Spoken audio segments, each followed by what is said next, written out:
Hi, it's Mitch from Pickdawgz.com here with the free pick in the Jaguars versus Browns NFL Week 2 matchup on Sunday, September 15, 2024. If you like all the free picks we do at Pickdawgz, you'll love our premium picks, our best bets. Just go to Pickdawgz.com, click on the premium picks tab. I've also got a link directly below this video in the description.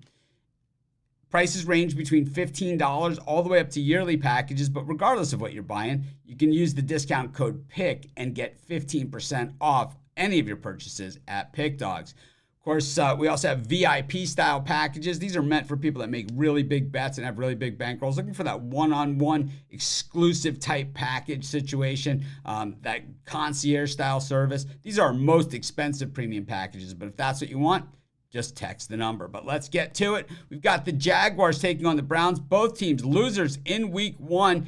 The Browns at home getting slaughtered by the Dallas Cowboys. I got to say, that was one of the more one-sided games that we saw. I think, the Panthers Saints was certainly one of them, Commanders Bucks, and I think that Browns Cowboys was just as much of just an absolute savage beatdown as you get. And then meanwhile, the Jaguars just pretty much shooting themselves in the foot in that game against the Dolphins, basically snagging defeat from the jaws of victory, something we've seen from Doug Peterson teams throughout his coaching career. The Browns, looking to bounce back. The Jags, just 5-13 against the number one playing teams with a losing record. So see if they can shake that kind of stigma that's going on as well.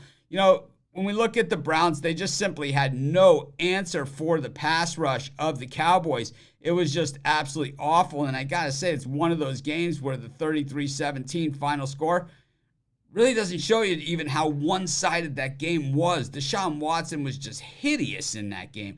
24-45. 169 yards, 1 touchdown, 2 interceptions, and I'll tell you what, he was running for his life the entire game. He got absolutely crushed, getting sacked 6 times and probably avoided another 10 of them, in the process. The Browns just 93 yards rushing, but that 137-yard passing yards does not get it done. The defense really wasn't all that bad. Gave up just 102 yards rushing to the Cowboys and 163 yards passing.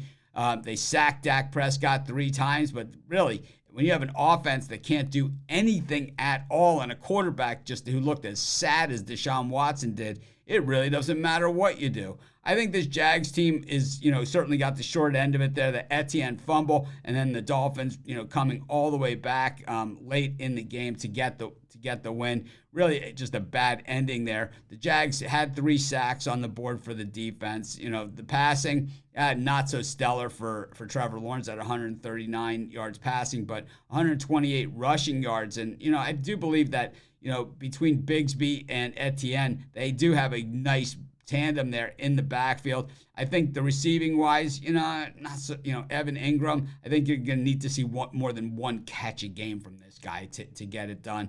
And, Christian Kirk, same thing, just 1 catch for 30 yards. So they're kind of concentrating on, I think the Jags might be a little bit light in the receiving department. If you ask me, Gabe Davis, hardly a solution there, 62 yards on 3 receptions. I think when you look at these two teams and, who's more likely to bounce, I think the point spread is probably dialed in just about right where it should be. But I think if anything, I think the Jaguars at home are going to be the play. I'll take the Jags, and that's going to be my free pick. Of course, while you're doing your picks, putting your bets in, be sure to use our free betting tools at sportschatplace.com. 100% free, and they'll help put you on the most favorable bets on the board today.